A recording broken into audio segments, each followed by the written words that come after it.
inshuti mukomeza gutega amatwi ibiganiro byacu tubaha ikaze kuri updates.official, urubuga twabahitiyemo kugira ngo rujye rubagezaho amakuru atandukanye hirya no hino ku isi, cyane cyane amakuru dukesha radiyo ijwi ry'Amerika. Reka tubasabe gukora subscribe, like, share, comments kugira ngo igihe cyose twakoze amakuru yacu ajya bageraho ku gihe mutiriwe mujya gusacinga. Dore amakuru twabateguriye kuri aya masaha. Niki kirimo kuvugwa hirya no hino ku isi. Muracyumva radiyo ijwi ry'Amerika ivugira Washington DC mu Kirundi n'Ikinyarwanda. radiyo ijwi ry'Amerika mu Burundi murayumvira ku mirongo migufi kuri metero 19 na metero 22, mu Rwanda ni kuri FM 93 n'ibice bitatu na FM 104 n'ibice bitatu. Mwiriwe neza nshuti zacu, ni Thomas Kamirindi ubasuhuza kandi mbaha ikaze muri aya makuru yo muri aka kanya. Ingingo z'ingenzi ziyagize: Leta y'u Burundi yatangaje ko itarabona amakuru ahagije kugira ngo ibashe kugoboka abarundi bagera kuri 70 bagotewe ku kibuga cy'indege muri Filipina. Uruhande rw'ubushikiranganje ubunyene byo tugora kutubarondera kandi bumva badashaka kutwumviriza, kuko twe twabarondeye ariko ntibarashobora kutwemera yuko twovugana n'ahari cyo dusantura abarundi baba mu makungu. Uyu ni Ines Sonia Niyubahwe, umuvugizi wa Ministeri y'Ububanyi n'Amahanga y'u Burundi. Mu Rwanda urukiko rukuru rwatangiye kumva imyiregurire y'abayoboke b'ishyaka Dalpha Umurinzi, ubushinjacyaha bubarega gushaka guhirika ubutegetsi. Muri Uganda umugaba mukuru w'igisirikare General Muhozi Kainerugaba yatangaje ko ashobora guca umutwe Bobi Wine, umunyapolitiki utavuga rumwe n'ubutegetsi. Minisitiri w'intebe wa Canada Justin Trudeau yeguye, naho hano muri Leta Zunze Ubumwe za Amerika inteko ishinga amategeko yo ku rwego rw'igihugu irimo iraterana ubu ngubu, imaze nk'igice cy'isaha irimo yisuganya kugira ngo nyine itangire imirimo yo kwemeza burundu ibyavuye mu matora y'umukuru w'igihugu yo mu kwezi kwa 11 gushize. Aya makuru hamwe n'ayandi yose twabateguriye ni mu kanya gato rwose, ntimujye kure.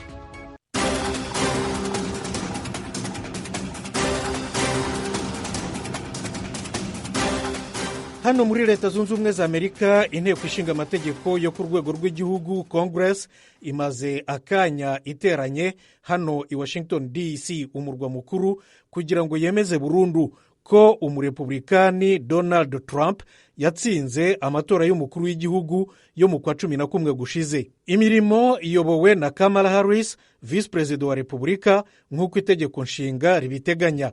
Siwe visi perezida wa mbere watsinzwe amatora kandi akayobora inama ya Congress yo kwemeza ko yayatsinzwe. Umudemokrate Al Gore yarabikoze mu 2001. Icyo gihe ni George W. Bush wari watsinze amatora yo mu 2000. Naho umurepublikani Richard Nixon byamubayeho mu 1961 ubwo John F. Kennedy yari yatsinze amatora y'umukuru w'igihugu yo mu kwa 11 1960. Congress iteranye imyaka 4 yuzuye neza nyuma y'igitero cy'abayoboke ba Trump ku ngoro yayo bita Capitol. We nabo bangaga kwemera ko yatsinzwe amatora yo mu 2020. Iki gitero cyaguyemo abantu 5 barimo n'abapolisi, cyasize cyononye Capitol ku bintu by'agaciro k'amadolari hafi miliyoni 3. Trump yita itariki ya 6 y'ukwa mbere 2021 umunsi w'urukundo. Yatangaje kenshi ko ateganya kuzaha imbabazi bamwe mu bafunzwe kubera uruhare rwabo muri kiriya gitero. Abademokrate ntibashaka kubangamira imihango y'uyu munsi. Umukuru wabo Depite Hakeem Jeffries yatangaje ko badafite mu ishyaka ryabo abantu batemera amatora. Naho umwungirije Depite Catherine Clark mu itangazo yashyize ahagaragara ati, nk'abantu batowe dushinzwe kubahiriza itegeko nshinga uko byagenda kose, dushinzwe kubahiriza ugushaka kw'abaturage. Nta myigaragambyo iteganijwe uyu munsi kuri Capitol, uretse ko n'umutekano wayo wakajijwe cyane bidasanzwe. nari nababwiye mu ngingo z'ingenzi ko minisitiri w'intebe wa Canada Justin Trudeau yatangaje ku mugaragaro ko yeguye ku mwanya w'umukuru wa guverinoma. Ni ukuvuga ko rero nyine ubu ngubu atakiyobora guverinoma ya Canada, ariko rero azakomeza gukora kugera igihe ishyaka rye Parti Libéral du Canada rizashyiriraho uzamusimbura. Hagati aho ngaho yanasezeye ku mwanya w'umuyobozi w'iri shyaka nyine ryabo riri ku butegetsi. Eugene Mukankusi turi kumwe kuri telefone. Wiriwe neza? Wiriwe neza Thomas. Iyi nkuru urimo urayikurikirana bimeze bite? Nk'uko bivuze minisitiri w'intebe wa Canada Justin Trudeau yasezeye ku mirimo, ariko avuga nyine ko azakomeza kuzageza habonetse umusimbura. Trudeau rero aruswa cyane igitutu n'abadepite bo mu ishyaka rye ngo ave ku buyobozi bwaryo, bigaragaza ko ishyaka rizahonyorwa mu matora ataha. Mu kiganiro agiranye n'abanyamakuru, Trudeau yavuze ko inteko ishinga amategeko izaba ihagaze kuzageza ku itariki 24 y'ukwezi kwa gatatu. Ibyo bikaba bivuze ko amatora ashobora kutazabasha kuba mbere y'ukwezi kwa gatanu, kandi ko Trudeau azaba akiri minisitiri w'intebe ubwo perezida watowe wa Leta Zunze Ubumwe za Amerika Donald Trump wavuze ko imisoro izagira ingaruka ku bukungu bwa Canada azaba arahirira imirimo ku itariki 20 y'uku kwezi kwa mbere. Trudeau rero yagize ati iki gihugu gikwiye amahitamo nyayo mu matora ataha, kandi namaze kubona neza ko niba ari ngombwa ko ndwana intambara imbere mu gihugu sinshobora kuba amahitamo meza muri aya matora. Trudeau w'imyaka 53 y'amavuko yatangiye imirimo mu kwezi kwa 12 mu mwaka wa 2015, yongeye gutorwa inshuro ebyiri. Ibyo bikaba byaratumye abumwe mu baminisitiri b'intebe bamaze igihe kirekire ku buyobozi muri Canada. Ngibyo Thomas. Eugenie ndagushimiye kandi ukomeze nyine udukurikiranire inkurikizi z'iyi nkuru. Urakoze? Urakoze nawe. Hagati aho nibutse abatwumva ko Justin Trudeau ari n'umuhungu wa Elliott Trudeau, nawe wigeze kuba minisitiri w'intebe igihe kirekire, minisitiri w'intebe wa Canada. Hanyuma rero kandi nibutse ko Canada ari kimwe mu bihugu bikize cyane ku isi, kiri muri rya tsinda ry'ibihugu bya mbere 7 bikize ku isi bita G7 mu Gifaransa. Minisitiri w'ububanyi n'amahanga w'Ubushinwa Wang Yi ejo ku cyumweru yatangiye urugendo ngarukamwaka rw'icyumweru ku mugabane wa Afurika. Kuri gahunda ye hariho ibihugu 4. Fidel Niyongabo yaduteguriye inkuru. Wang Yi yabandanije umugenzo umaze imyaka 35 mu ntumbero yo gukomeza inguvu n'igihagararo vy'igihugu ciwe ku mugabane wa Afurika ufise amatungo kama akomeye cyane. Ni mu gihe inguvu n'igihagararo vy'umugabane w'Uburaya na Amerika biriko bitera bigabanuka bikomeye. Bitegekanijwe ko Wang Yi agendera ibihugu vya Namibia, Congo Brazzaville, Chad na Nigeria. Urugendo muri ivyo bihugu ruzorangira ku munsi wa 6 w'indwi, rubaye mu gihe Ubushinwa buriko bwongereza imfashanyo y'amafaranga buha ibihugu vyo ku mugabane wa Afurika, kandi buriko burondera amasoko y'ibigandazwa vyabwo bushorera hanze. Guo Jiakun, umuvugizi w'ubushikiranganji bujejwe imigenderanire bw'Ubushinwa, yatangaje ko igihugu ciwe cemera civuye inyuma ku mugabane wa Afurika utigeze wibagirwa ko ufise ibintu vyinshi bishobora gutuma ushikira iterambere. Yabitangaje mu kiganiro yahaye abamenyeshamakuru kuri uyu wa mbere.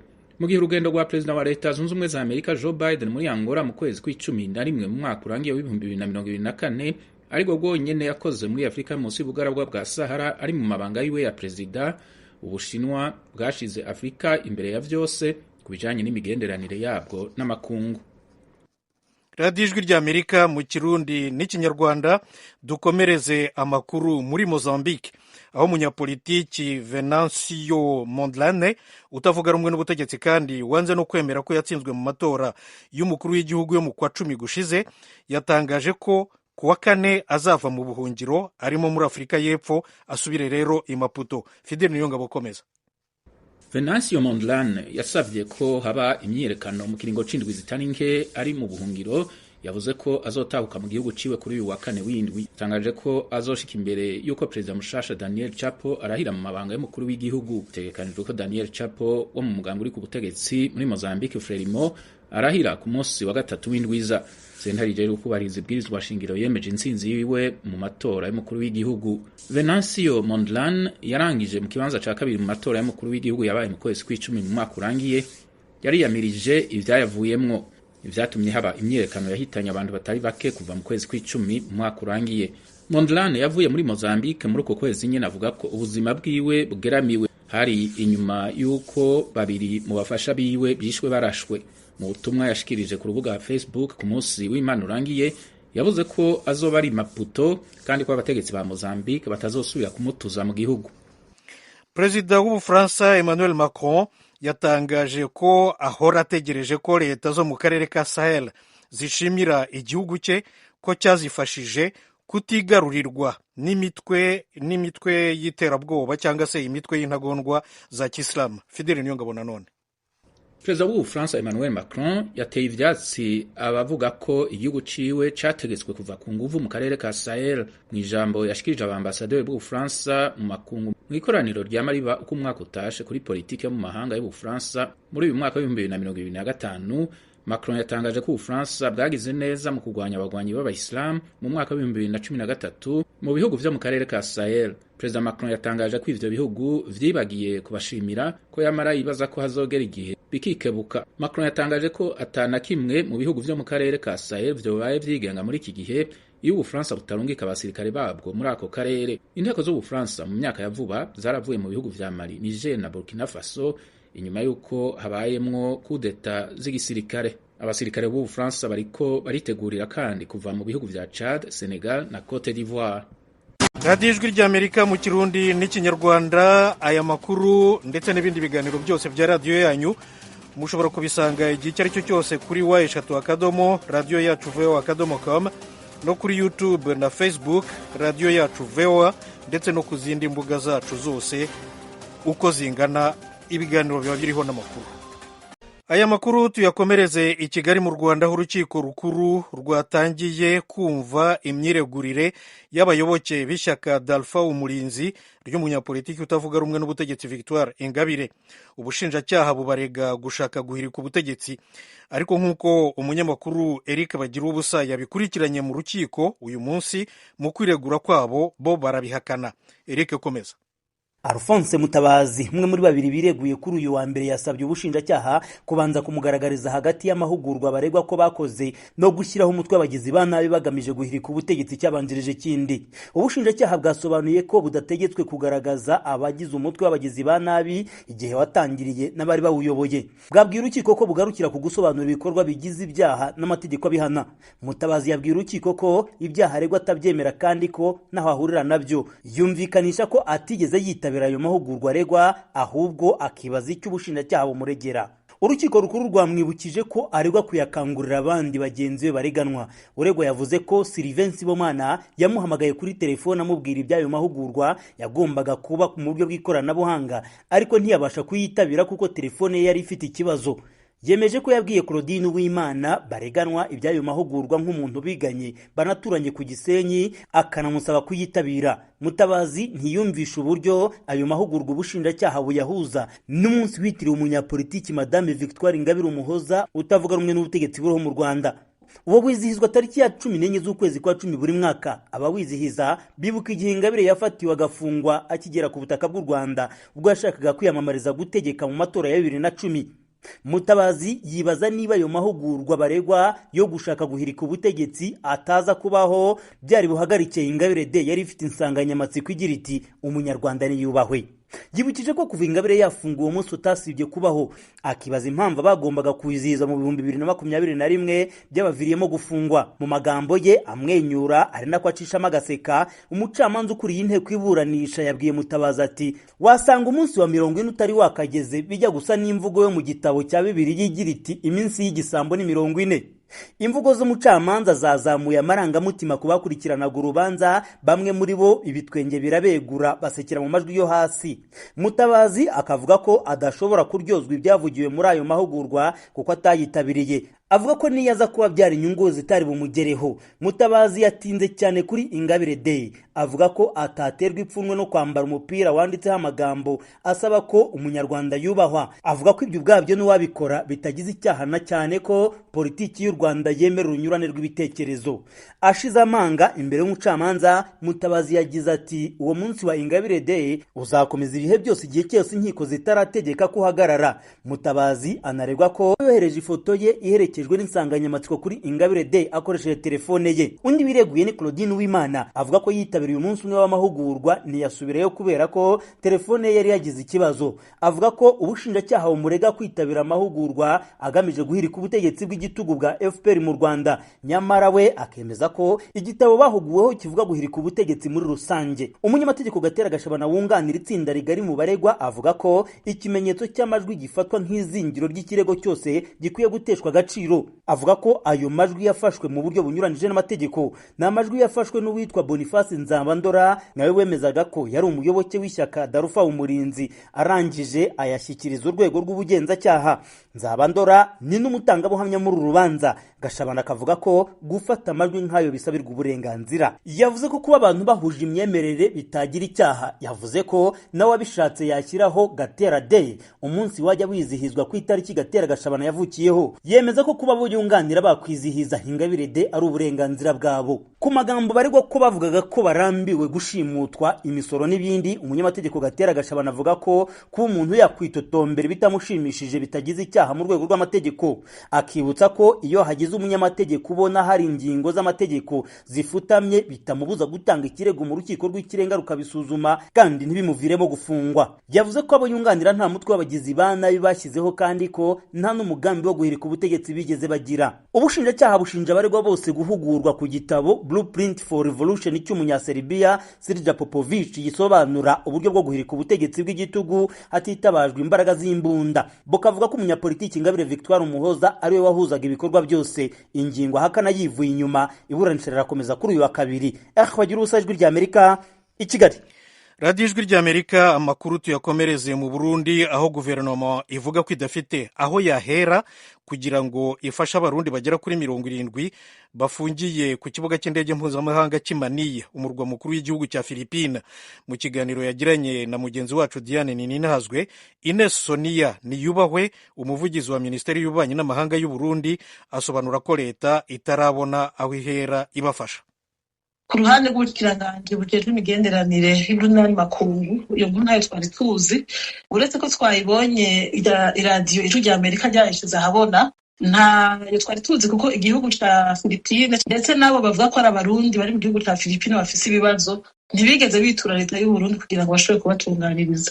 Inyuma yo kuyamenya bice ku Ijwi ry'Amerika, hari ico muriko muragira ku ruhande rwanyu kugira ngo abarundi batezurirwe, na cane cane ko bamwe mu bavuganye n'Ijwi ry'Amerika bemeza ko harimwo n'abana bari munsi y'imyaka 5 bari muri abo. Uretse yuko tutanemeza neza 100% ko bose ari abarundi kuko nabo tuzi, twagerageje kurondera ukuntu twobashikira turabibura. Bagiye duca kuri radio nyene yashoboye gutangaza iyo nkuru kugira ngo bashobore kuba turonderera badushire hamwe dushobore kuvugana, ariko radio Ijwi ry'Amerika yatubwiye ko abarundi batifuza ko twomenya amatelefone yabo. Bagiye bitugora nyene twobafasha base yuko dushobora kuvugana. Uko babidusigure ku Ijwi ry'Amerika bavuga bati ni kumvo z'umutekano zacu.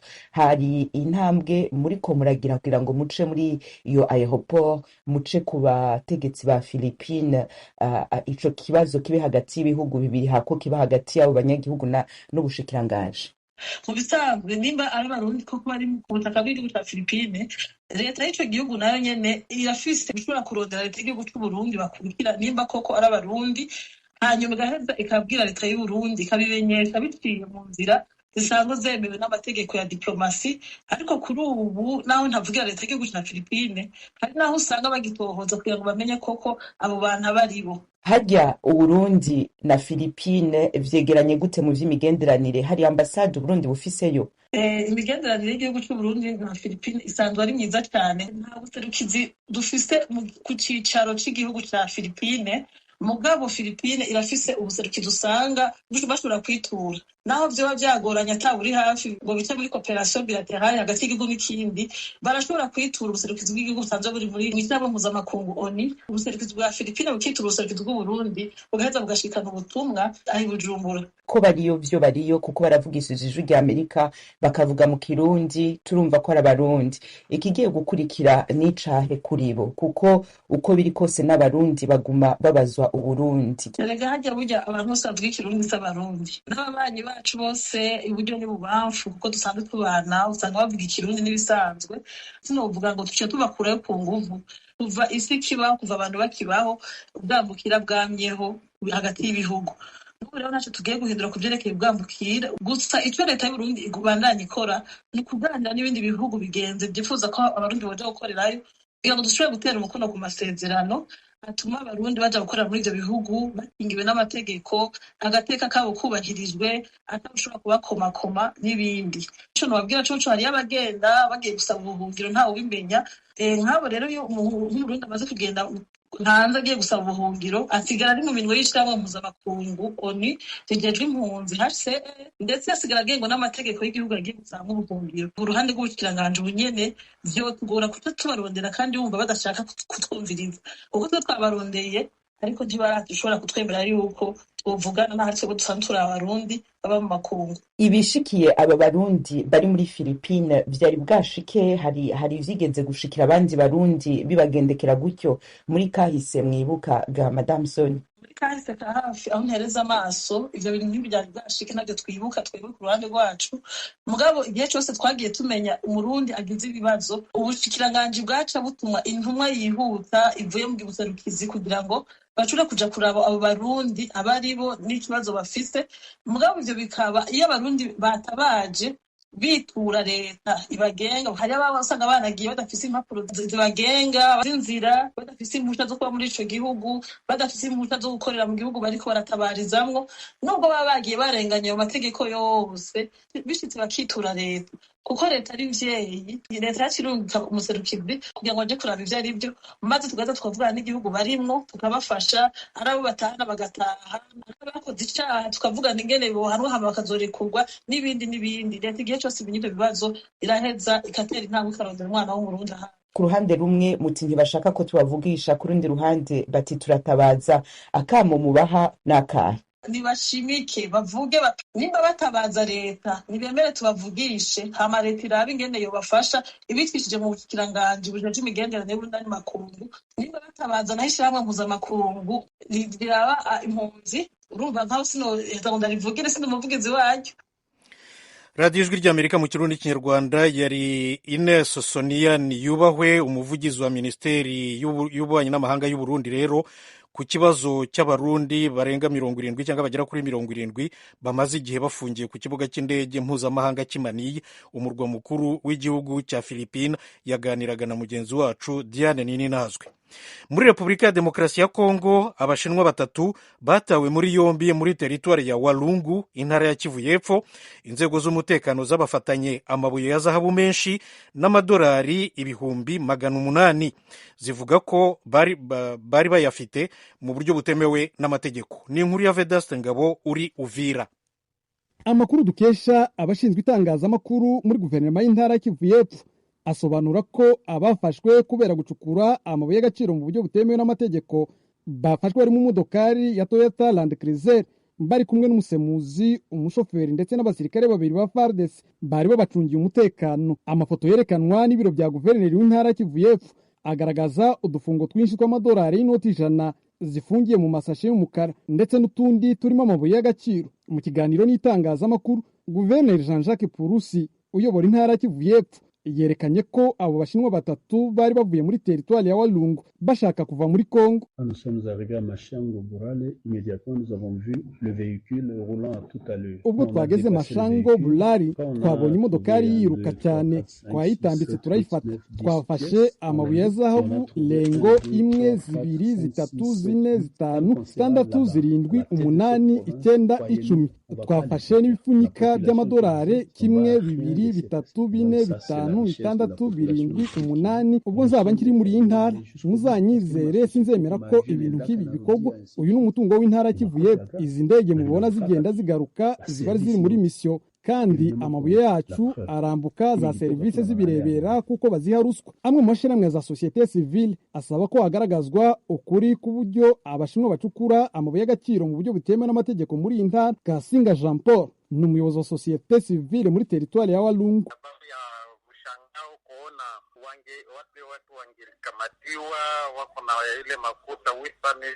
Biratangaje kubona abantu bafatanwa $800 by'amadolari na zahabu zingana kuriya.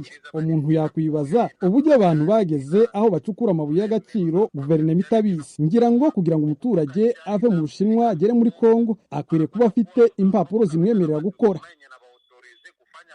Mu kwezi gushize kwa 12 abashinwa 13 bacukura amabuye mu buryo butemewe n'amategeko muri teritwari ya Walungu basubijwe mu gihugu cyabo n'urwego rushinzwe abinjira n'abasohoka mu ntara kivuye. Hagati aho umwaka ushize abaturage muri teritwari ya Mwenga bakoze imyigaragambyo yo gusaba ko abashinwa bahagarika gucukura amabuye iwabo kuko bananiwe kububakira imihanda. Umutware Etienne n'umwarimu muri kaminuza ya IEA iripanze mu mujyi wa Bukavu mu ishami ry'ubukungu avuga ko uku gucukura amabuye mu buryo butemewe n'amategeko ari igihombo ku gihugu. Buriya amabuye y'agaciro ntazaribwa si nk'ibiryo abantu bahinga ngo beze barye, ahubwo abasinya amakontra amapartenariya bayakoresha mu buryo bw'amaeshanje. Bavuga twe turabaha amabuye y'agaciro ariko namwe ibyo tuzabakorera ni ibikorwa remezo, notama kubaka amashuri, kubaka imihanda, gusakaza amashanyarazi n'amazi, gufasha abanyeshuri. Urumva ibyo bikorwa byose ntibigenda bigerwaho kubera ko ni ibintu bikorwa nyine mu buryo bw'amagendo, kandi ni igihombo kinini kuko abaturage n'ibyo baba biteze yuko babona imirimo, ibikorwa remezo bibasha kuregera. Urumva ibyo ni igihombo kinini cyane, no seulement ku baturage ariko no ku gihugu no kuri province. Umushakashatsi ku bibazo bibera mu burasirazuba bwa Kongo Delphin Tanyom asanga bishoboka ko hari abantu bishe inyuma y'ibi bikorwa bifite inyungu iremereye. Nuko baba bafite abantu bavuganye nabo bakomeye bakababwira ngo turabafasilita kugenda mukagerayo mukanakora, uzonabarindira n'umutekano, gusa muzoduhe pare yacu ingana gutya. Noneho bikagenda byamara kugera ahantu akagira wenda ikintu gihinduka, ashobora kugira ikintu gihinduka kuri wa muntu wabaprotejaga, ashobora no gutinya influence n'igitsure cy'abanyagihugu kubera ko imaze kuba kinini.